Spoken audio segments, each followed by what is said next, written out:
Evening everyone. আজকে আমরা নুব্রা ভ্যালির থেকে টোটোক ভিলেজ গেছিলাম। তো ফেরার পথে এত সুন্দর সূর্যাস্ত দেখতে পেলাম, তাই ভাবলাম ভিডিওটা করেই রাখি। গাড়ি আমাদের বেশ ভালোই গতিতে ছুটে চলেছে, আর আমি গাড়ির থেকেই একটু পাহাড়ের উপর সূর্যের আলো যে পড়েছে সেটার ছবি তোলার চেষ্টা করছি।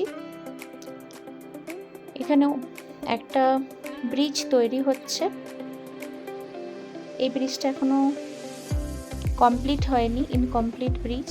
এখানে রাস্তাও পুরোটা তৈরি হয়নি, রাস্তাও কিছু কিছু জায়গায় তৈরি হচ্ছে। রাস্তার ধার দিয়ে সায়ক নদী বয়ে চলেছে, আর ওই নদীর উপরেই সূর্যের আলো এক সোনালি আভা ছড়িয়ে পড়েছে, যেটা দেখতে ভীষণই সুন্দর লাগছে। পাহাড়ের উপরে সোনালি রংটা সূর্যের আলোর এসে যেন একটা সুন্দর দৃশ্য। দেখতে দেখতে সন্ধ্যেটা কেটে গেল।